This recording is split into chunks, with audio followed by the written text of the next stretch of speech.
Have you ever wondered why the most powerful people in the world rarely seem to do the work themselves? Have you ever thought about why kings and presidents and CEOs surround themselves with advisors, and why those advisors often seem to wield more real power than the figureheads themselves?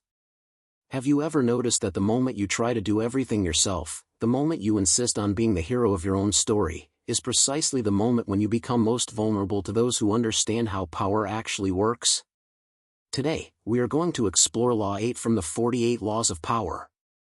Make other people come to you. Use bait if necessary. This is not a law about laziness. This is not about delegation or time management. This is about something far more profound and far more dangerous. This is about the fundamental geometry of power itself, about who controls the frame of interaction, about who sets the terms of engagement, and about how the person who comes to you is already operating at a disadvantage even before a single word is spoken. By the end of this exploration, you will understand why every military strategist from Sun Tzu to Napoleon understood that the defender has inherent advantages, why every negotiator knows that the person who initiates contact is already revealing weakness, and why the most dangerous trap in the game of power is the one you set for yourself by chasing after others. Let me tell you a story about two ancient kingdoms separated by a river. The kingdom of the East was ruled by a young and ambitious king. He had built a powerful army. He had conquered neighboring territories. He was hungry for more land, more glory, more recognition. Across the river was the kingdom of the West, ruled by an old king who seemed passive, almost disinterested in the affairs of state. The young king looked at the old king with contempt. He saw weakness. He saw opportunity. He saw an easy conquest. So the young king made his move. He crossed the river with his army. He marched deep into the territory of the West. He burned villages. He besieged cities. He drew the old king into battle after battle. And he won every single one. The old king retreated. The young king advanced. Victory seemed inevitable. The young king was so focused on his conquest that he did not notice something crucial. With every mile he advanced, his supply lines grew longer. With every battle he won, his army grew more exhausted. With every city he besieged, more of his soldiers fell to disease and desertion. He was winning battles, but he was losing the war. The old king had never intended to meet the young king in decisive battle. He had been drawing him in, deeper and deeper into hostile territory, farther and farther from his home base. The young king had come to the old king. And in coming, he had already lost. When winter arrived, when the supply lines finally collapsed, when the young king's army was starving and freezing in enemy territory, the old king finally struck.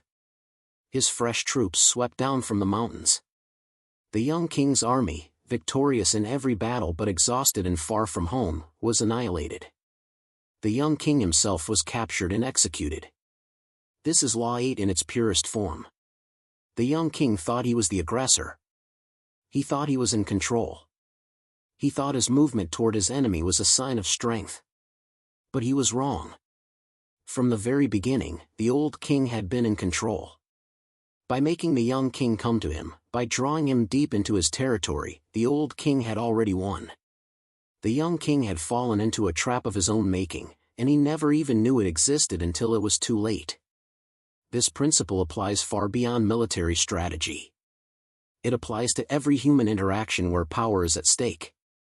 When you chase after someone, when you pursue them, when you come to them, you are operating from a position of weakness. You are revealing that you want something they have. You are showing your hand. You are giving them control over the interaction. Conversely, when you make them come to you, you maintain control. You preserve your mystery. You force them to expose their desires and motivations. You occupy the high ground. Now, before we go further, I want you to understand something fundamental about human psychology. There is a deep, almost primal response that happens when someone pursues us versus when we pursue them. When someone chases us, we instinctively assign them lower status. We wonder why they need us so badly. We question their value. We become suspicious of their motives. This is not conscious. This happens automatically in the ancient parts of our brain that evolved to assess dominance hierarchies. A creature that pursues is a creature that needs. A creature that needs is a creature that lacks. And lack equals weakness. Conversely, when we pursue someone, when we initiate contact, when we come to them, we are unconsciously signaling our own lower status. We are revealing that they have something we want. We are demonstrating that they matter more to us than we matter to them. And the moment that dynamic is established, the power balance shifts. They become the selector. We become the supplicant. They become the prize. We become the competitor. This happens in business negotiations, in romantic relationships, in political alliances, in every domain where humans interact with differential power. Think about job interviews. Who has the power in a job interview? The obvious answer is the employer. They have the job. They have the resources. They make the decision. But look more carefully at the dynamic. Who came to whom? The candidate came to the employer. The candidate filled out an application. The candidate showed up at the employer's location. The candidate adjusted their schedule to fit the employer's availability. At every step, the candidate came to the employer. And with each step, the power differential widened. Now imagine a different scenario. Imagine you are a world-class software engineer with unique skills. Companies hear about you. They reach out to you. They ask if you would be willing to talk. They fly to your city. They accommodate your schedule. They come to you. Now who has the power? Even though they are still the ones with the money and the positions to offer, the dynamic has completely shifted. By making them come to you, you have fundamentally altered the power geometry. You are no longer a supplicant. You are a prize to be won. This is why the most successful people in any field understand Law 8 instinctively.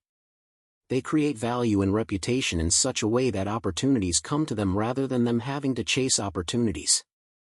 They position themselves as destinations rather than travelers. They build gravity rather than velocity. And this is not about arrogance or entitlement. This is about understanding the deep psychological dynamics that govern human status assessment. Let me take you to Renaissance Florence, to the workshop of Leonardo da Vinci. Leonardo was arguably the most talented artist and inventor of his time. He could have traveled from court to court, offering his services, seeking patronage, competing with other artists for commissions. Many artists did exactly that. They were talented, but they were supplicants. They came to the patrons. And the patrons treated them accordingly, as skilled laborers to be hired and dismissed at will. Leonardo took a different approach. He created such extraordinary work, he built such a powerful reputation, that patrons came to him. Kings and popes and wealthy merchants sought him out. They begged for his time. They waited months or years for him to accept their commissions. And when he did accept, it was on his terms. He could demand astronomical fees. He could refuse projects that did not interest him.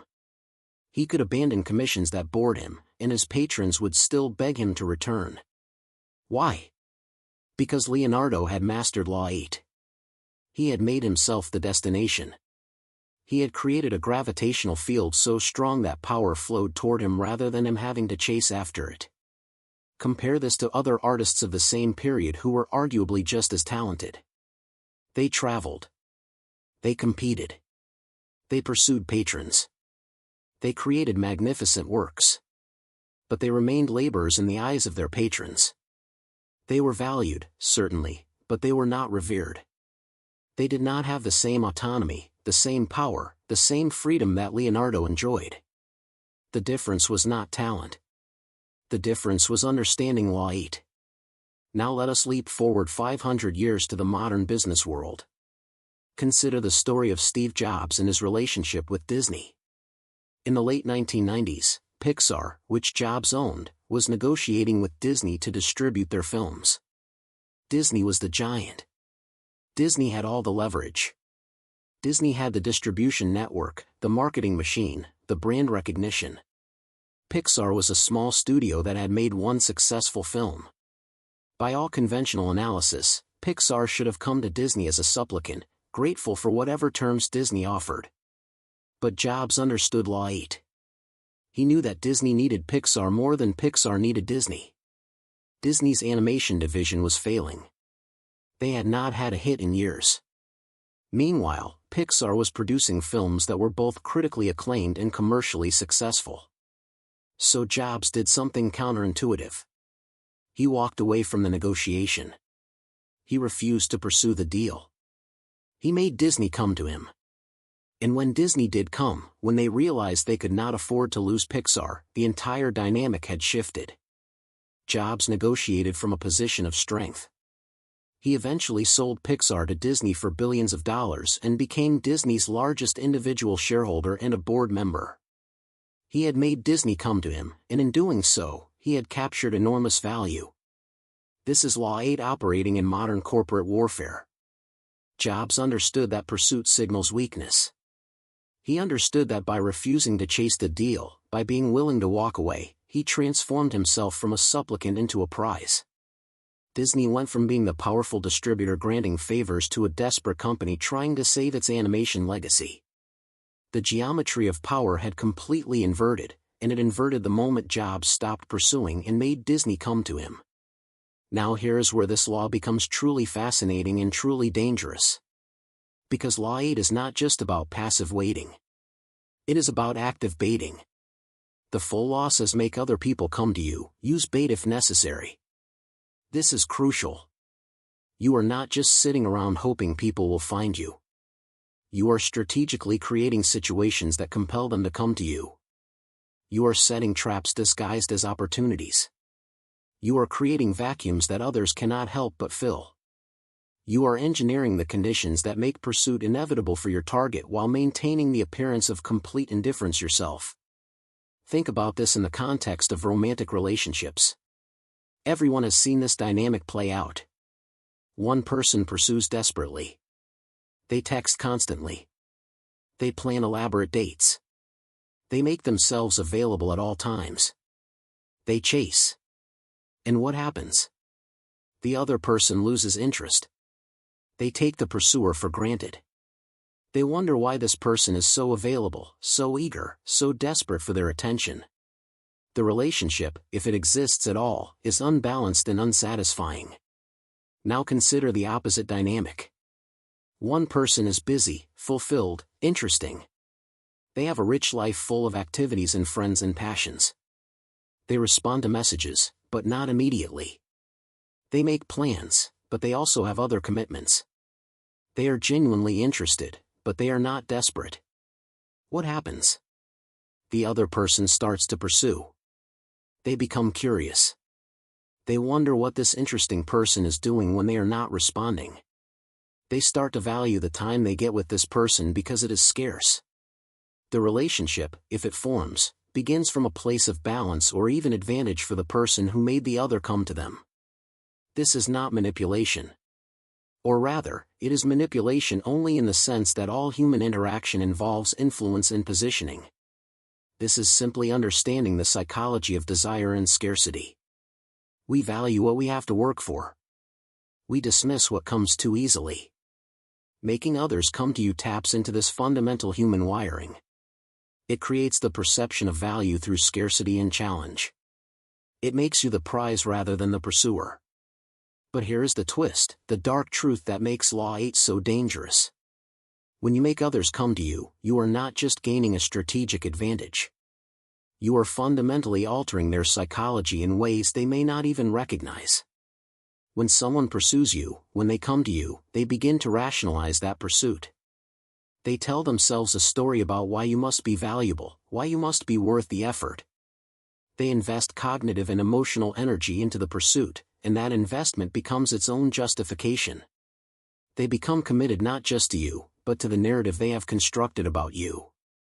This is called cognitive dissonance reduction. Humans cannot tolerate the idea that they are wasting their time or energy. So when they pursue something, they unconsciously inflate its value in their own minds to justify the pursuit. The more they pursue, the more valuable you become in their perception. You are not actually changing. You are not doing anything different. But by making them come to you, you are triggering a psychological process that makes them more invested, more committed, more willing to give you what you want. This is why Law 8 is so powerful and so dangerous. It is not just a strategic position. It is a psychological weapon. When executed well, it makes your targets into accomplices in their own entrapment.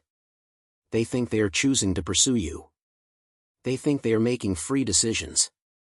But you have engineered the conditions that make that pursuit inevitable. You have set the trap, and they have walked into it willingly, even eagerly, because they cannot see the trap for what it is. Let me give you a historical example that demonstrates both the power and the darkness of this principle. Consider the rise of Adolf Hitler in the 1930s. I know I mentioned Hitler in the previous discussion, but this is a different aspect of his strategy and it is important to understand.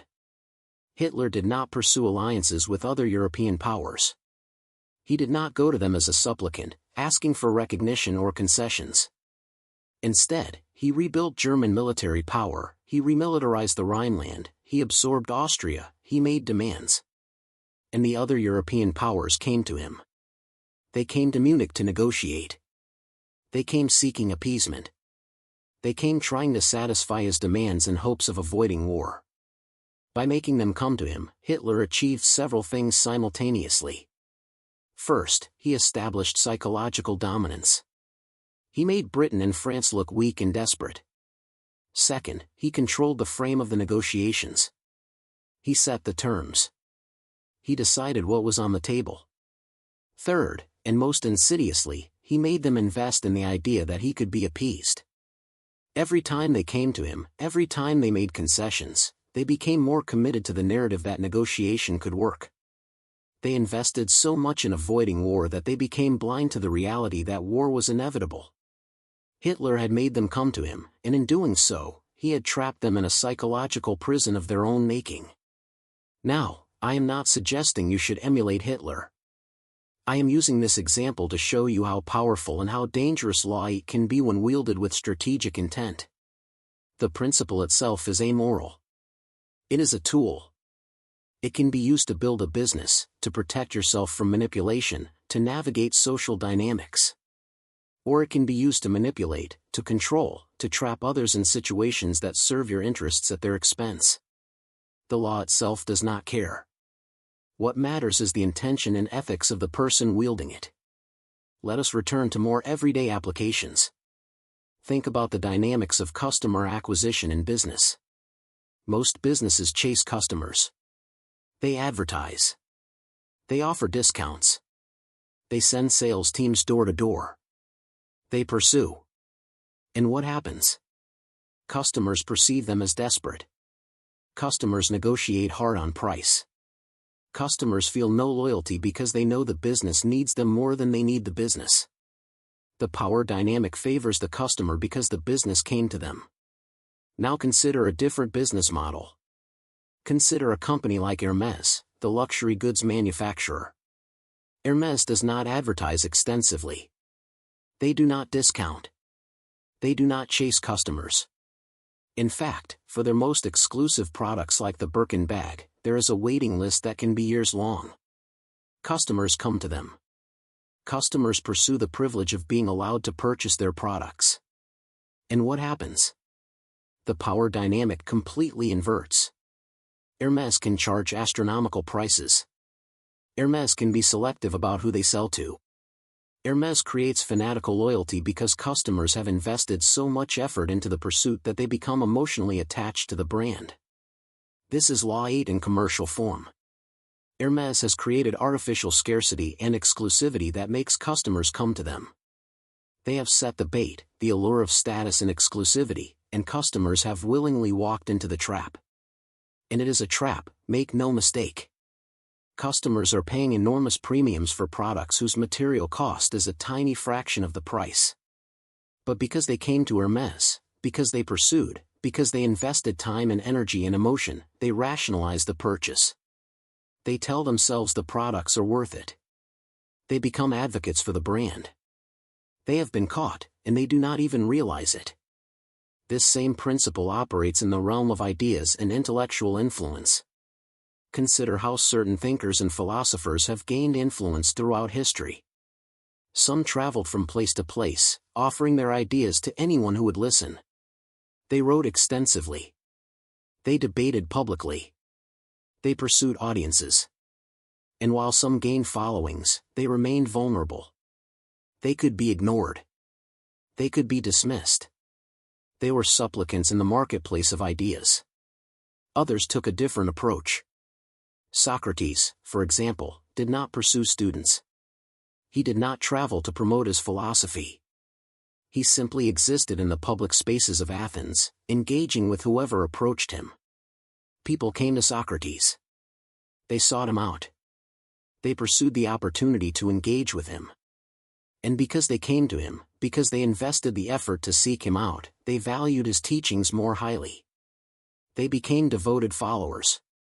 Socrates created gravity in the intellectual space, and ideas and people flowed toward him. In the modern world, this manifests in what we call thought leadership. The most influential thinkers today are not necessarily the ones who publish the most or speak at the most conferences. They are the ones who have created such compelling bodies of work that others seek them out. They are the ones who get invited to speak rather than having to pitch themselves. They are the ones whose emails get returned because the recipients value the connection. They have made others come to them, and that inversion of the typical pursuit dynamic gives them disproportionate influence. But here is where Law 8 becomes complex and morally ambiguous.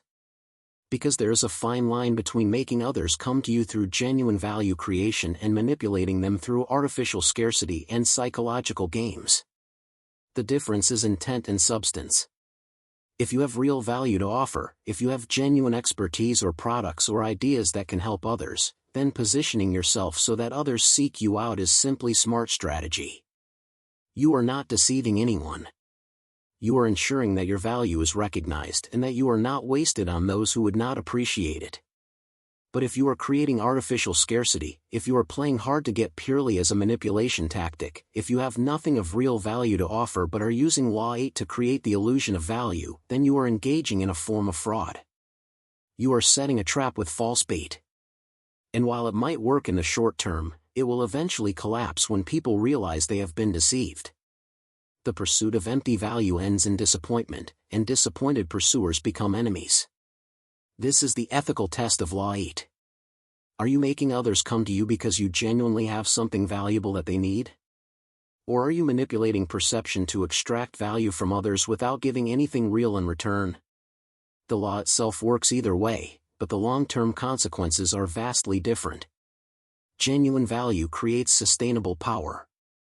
Manipulative illusion creates temporary advantage followed by eventual exposure and loss of trust.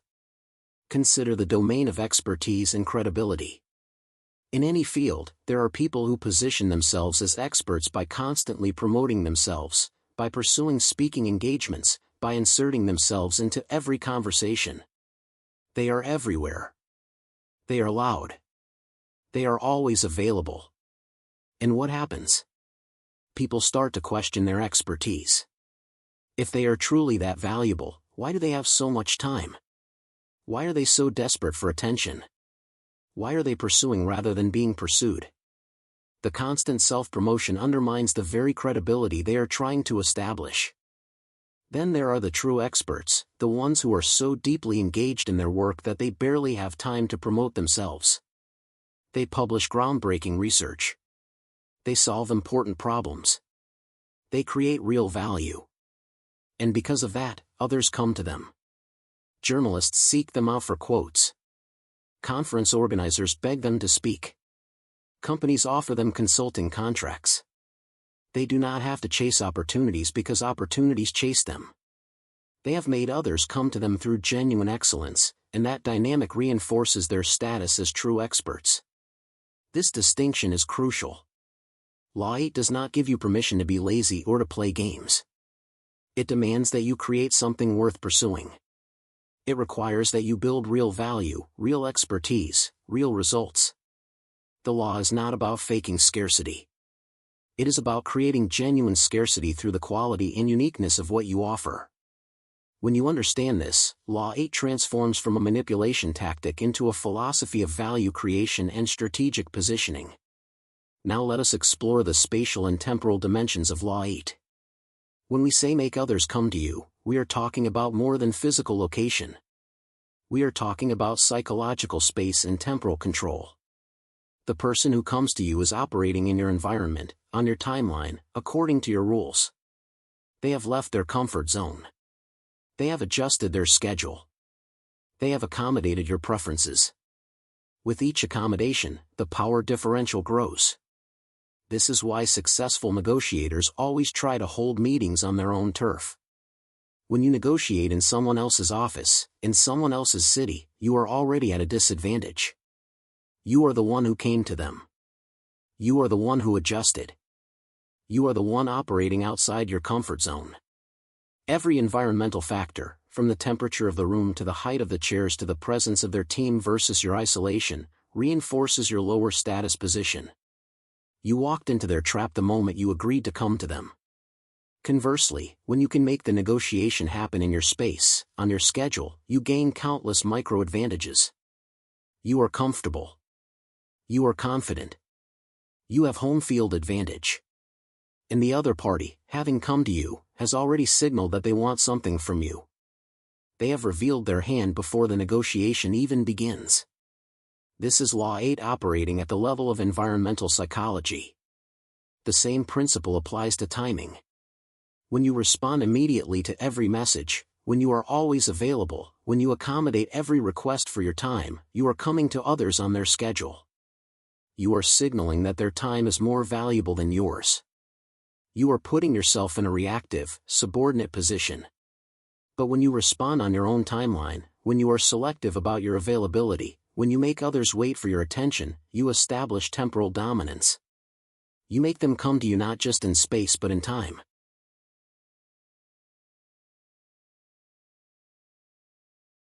This is not about being rude or disrespectful. This is about recognizing that time is power. The person who controls the timeline of an interaction has enormous leverage. They can create urgency or they can create delay. They can make others wait, building anticipation and anxiety, or they can respond quickly when it serves their purposes. This temporal flexibility is only possible when you make others come to you. When you are the pursuer, you have no control over timing. You are at the mercy of the other party's schedule. Let me share a contemporary example that illustrates this perfectly. Consider the dynamics of venture capital investment. Entrepreneurs typically come to venture capitalists seeking funding. They pitch. They pursue. They accommodate the VC's schedules. They revise their presentations based on feedback. They come to the VCs, and in doing so, they enter a weak negotiating position. The VCs have all the leverage. They can demand harsh terms. They can take weeks or months to make decisions. They can play entrepreneurs against each other. The geometry of power favors the VCs because entrepreneurs come to them. But sometimes the dynamic inverts. When an entrepreneur has built something truly exceptional, when their startup is growing rapidly and generating real traction, when multiple VCs are competing to invest, suddenly the entrepreneur can make the VCs come to them. The entrepreneur can be selective about which pitches to take. The entrepreneur can demand favorable terms. The entrepreneur can set the timeline for decisions. The power geometry has completely flipped, and it flipped the moment the pursuit reversed direction. This is why the smartest entrepreneurs focus obsessively on building real value before raising capital. They understand that if they can create enough momentum, enough traction, enough evidence of success, they can make investors come to them. And when investors come to them, they can negotiate from strength. The entrepreneur who chases funding is always at a disadvantage. The entrepreneur who makes funding chase them holds all the cards. Now let us address the psychological complexity of bait. The law says use bait if necessary. What does this mean? Bait is anything that makes someone want to come to you. Bait is the perception of value, the promise of gain, the suggestion of opportunity. Bait can be real or illusory, but it must be compelling. It must trigger desire. It must make the target feel that coming to you will satisfy some need or want they have. The art of bait is the art of understanding desire. You must know what your target wants. You must know what motivates them. And then you must position yourself for your offer in such a way that they believe coming to you will get them closer to what they want. This requires insight into human psychology. Different people are motivated by different things. Some want money. Some want status. Some want security. Some want novelty. Some want belonging. The bait must match the target. Consider a simple example. A company wants to recruit a talented executive. They could pursue this person aggressively, offering larger and larger compensation packages, making it clear how desperately they need this person. This approach might work, but it establishes a problematic dynamic. The executive knows the company is desperate. The executive will demand maximum compensation and guarantees. The executive might even accept the position but remain a flight risk, always looking for the next best offer because they know their employer came to them as a supplicant. Or the company could take a different approach.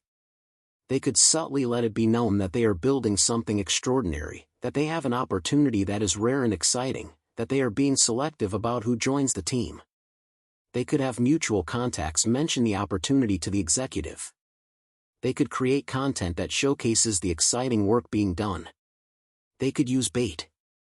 And when the executive expresses interest, when the executive reaches out, when the executive comes to them, the dynamic is completely different. Now the company can be selective. Now the executive is pursuing. Now the power balance favors the company. This is not deception. If the company truly is building something extraordinary, the bait is real. They are simply positioning it strategically rather than desperately pursuing talent. They are making the talented people come to them rather than chasing after talent. And that shift in dynamic creates a better outcome for both parties. The executive joins because they genuinely want to be part of something special, not because they were bought. The company gets a committed team member, not a mercenary. Law 8, properly applied, creates better outcomes by aligning the geometry of power with genuine value. But bait can also be misleading or entirely false. This is where Law 8 becomes truly dangerous. History is full of examples of people who used false bait to lure others into traps. The Trojan horse is perhaps the most famous example. The Greeks made the Trojans come to them by leaving an apparently valuable gift outside their gates. The Trojans took the bait. They brought the horse into their city. And that night, Greek soldiers hidden inside the horse emerged and opened the gates for the army. Troy fell because they came to the Greeks, lured by false bait. In the modern world, false bait takes many forms. Ponzi schemes are false bait. The schemer creates the appearance of exceptional investment returns, and investors come to them eagerly, begging to be allowed to invest. The bait is false. The returns are not real. But the scheme works because the schemer has made others come to them, has made them pursue the opportunity, has made them invest their own belief and money. By the time the truth is revealed, the schemer has extracted enormous value and the investors are trapped. This is the dark side of Law 8. When you understand how to make others come to you, when you understand how to create bait that triggers pursuit, you have a powerful tool that can be used for good or evil.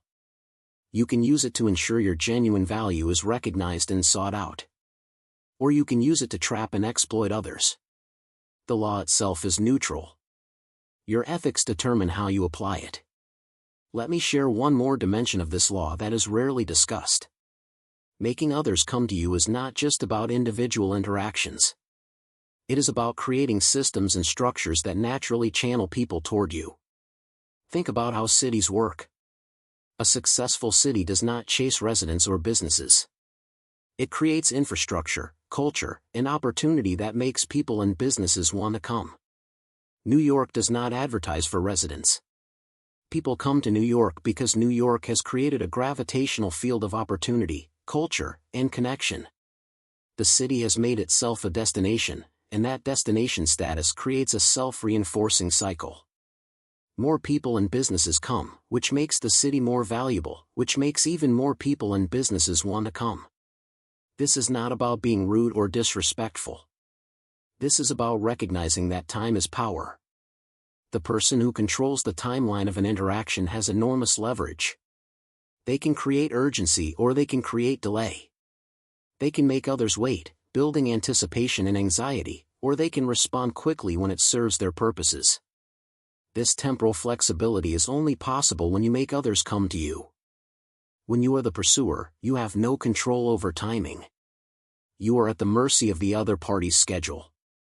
Let me share a contemporary example that illustrates this perfectly. Consider the dynamics of venture capital investment. Entrepreneurs typically come to venture capitalists seeking funding. They pitch. They pursue. They accommodate the VC's schedules. They revise their presentations based on feedback. They come to the VCs, and in doing so, they enter a weak negotiating position. The VCs have all the leverage. They can demand harsh terms. They can take weeks or months to make decisions. They can play entrepreneurs against each other.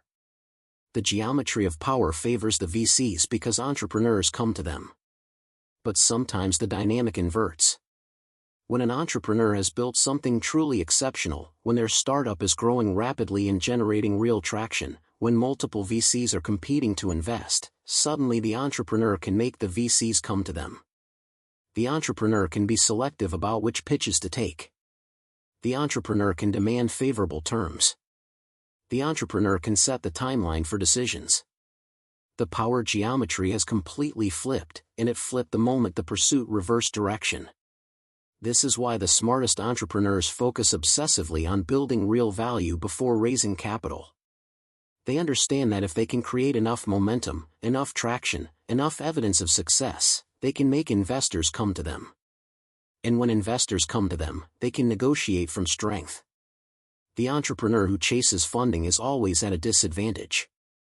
The entrepreneur who makes funding chase them holds all the cards. Now let us address the psychological complexity of bait. The law says use bait if necessary. What does this mean? Bait is anything that makes someone want to come to you. Bait is the perception of value, the promise of gain, the suggestion of opportunity. Bait can be real or illusory, but it must be compelling. It must trigger desire. It must make the target feel that coming to you will satisfy some need or want they have. The art of bait is the art of understanding desire. You must know what your target wants. You must know what motivates them. And then you must position yourself or your offer in such a way that they believe coming to you will get them closer to what they want. This requires insight into human psychology. Different people are motivated by different things. Some want money. Some want status. Some want security. Some want novelty. Some want belonging. The bait must match the target. Consider a simple example. A company wants to recruit a talented executive. They could pursue this person aggressively, offering larger and larger compensation packages, making it clear how desperately they need this person. This approach might work, but it establishes a problematic dynamic.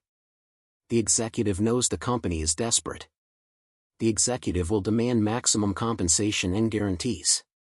The executive might even accept the position but remain a flight risk, always looking for the next best offer because they know their employer came to them as a supplicant. Or the company could take a different approach. They could subtly let it be known that they are building something extraordinary, that they have an opportunity that is rare and exciting, that they are being selective about who joins the team. They could have mutual contacts mention the opportunity to the executive. They could create content that showcases the exciting work being done. They could use bait. And when the executive expresses interest, when the executive reaches out, when the executive comes to them, the dynamic is completely different. Now the company can be selective. Now the executive is pursuing. Now the power balance favors the company. This is not deception. If the company truly is building something extraordinary, the bait is real. They are simply positioning it strategically rather than desperately pursuing talent. They are making the talented people come to them rather than chasing after talent.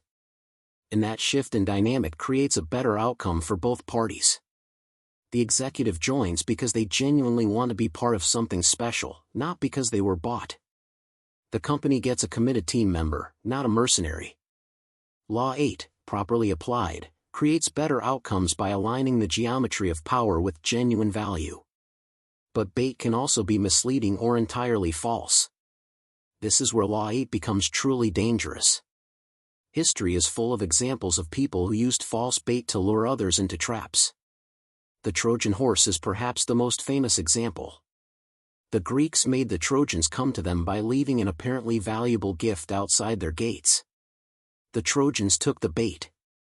They brought the horse into their city. And that night, Greek soldiers hidden inside the horse emerged and opened the gates for the army. Troy fell because they came to the Greeks, lured by false bait. In the modern world, false bait takes many forms. Ponzi schemes are false bait. The schemer creates the appearance of exceptional investment returns, and investors come to them eagerly, begging to be allowed to invest. The bait is false. The returns are not real.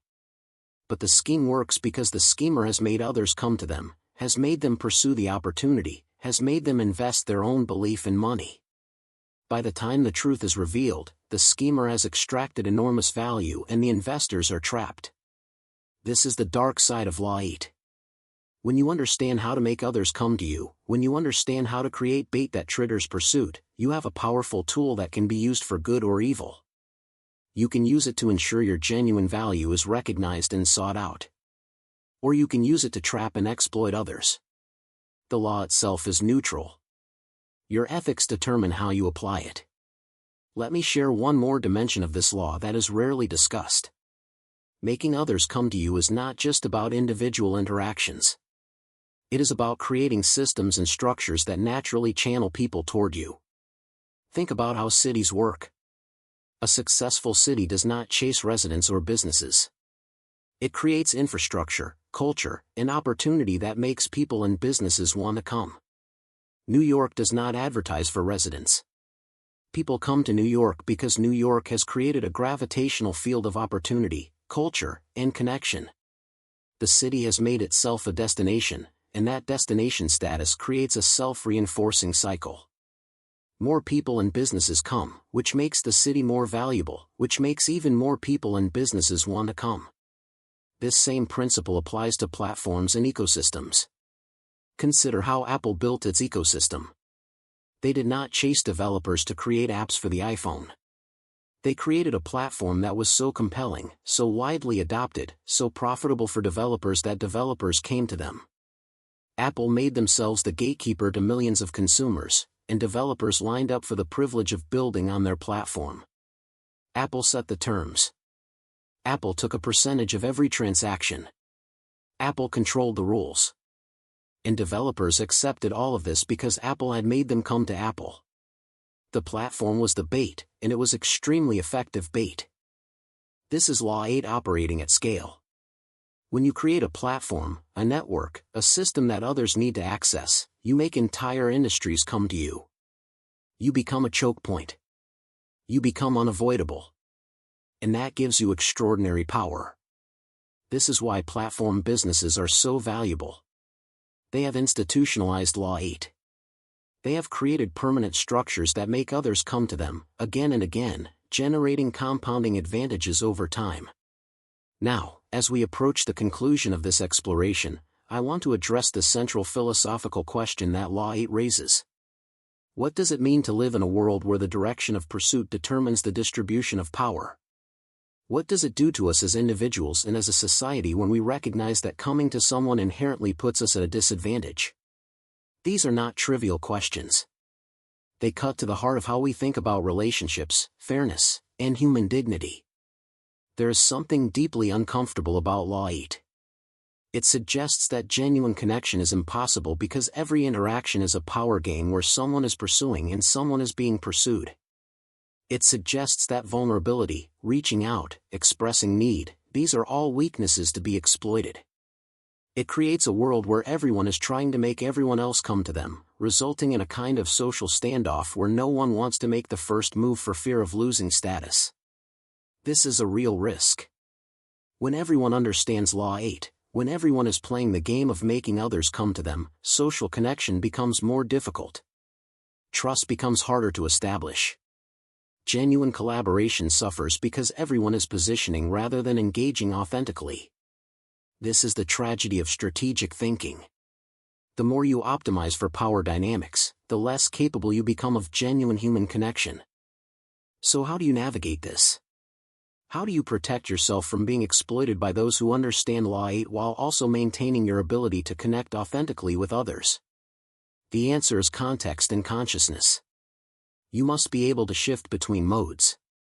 In competitive domains, in situations where power is being contested, where resources are scarce, where interests are opposed, you must understand and apply Law 8. You must protect yourself.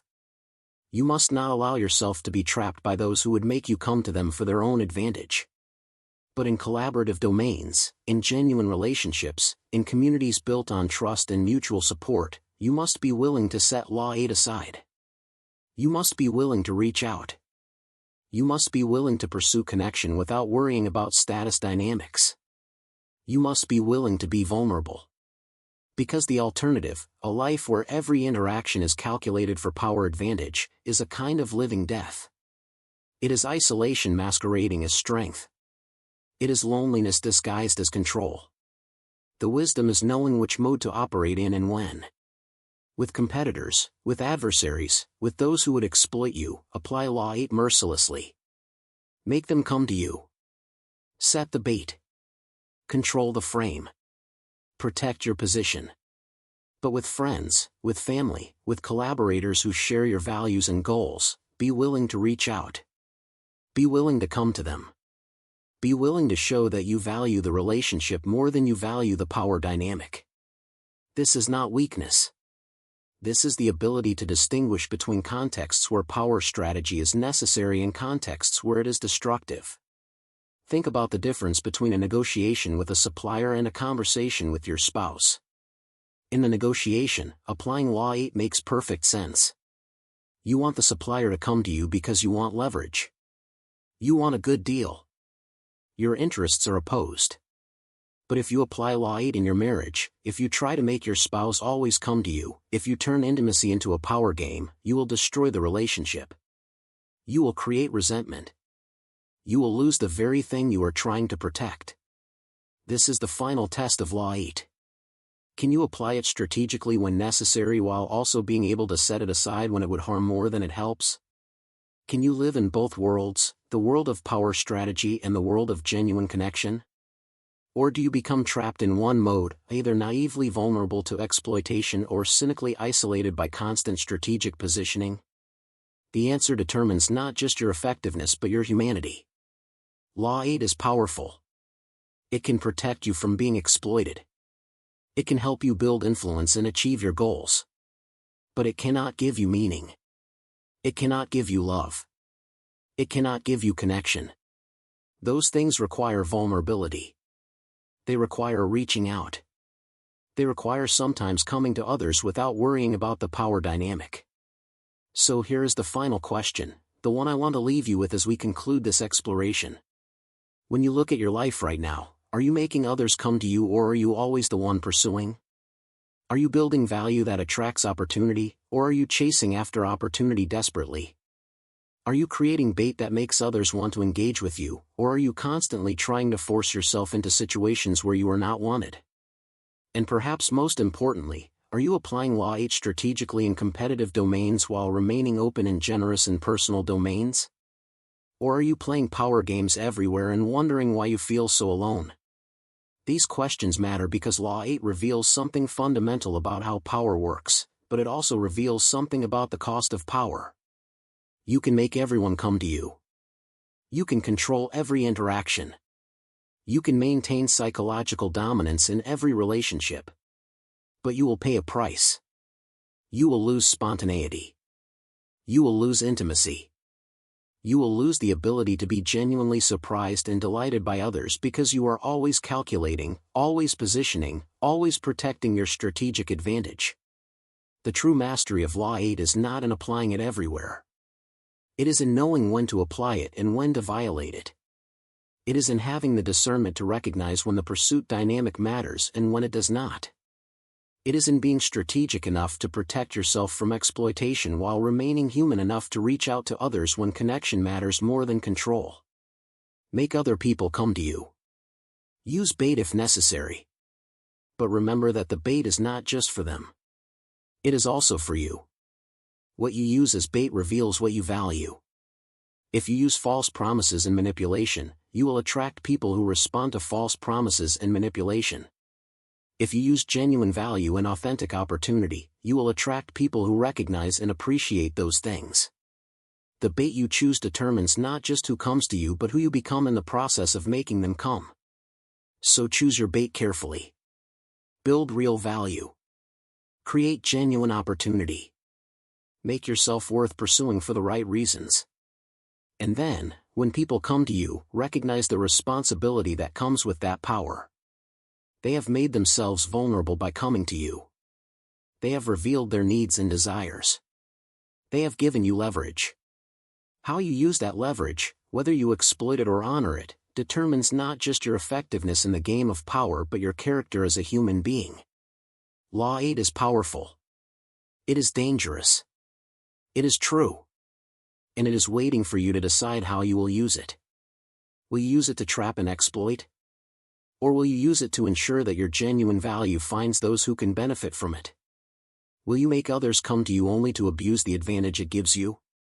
Or will you recognize that making others come to you is also a test of your integrity, a revelation of your values, and an opportunity to demonstrate that power and ethics need not be opposed? The choice is yours. The law has shown you how power works. Now you must decide what kind of power you want to wield and what kind of person you want to become in wielding it. Because in the end, Law 8 is not just about making others come to you. It is about becoming someone worth coming to. And that is a much harder, much more meaningful challenge than simply learning to set traps.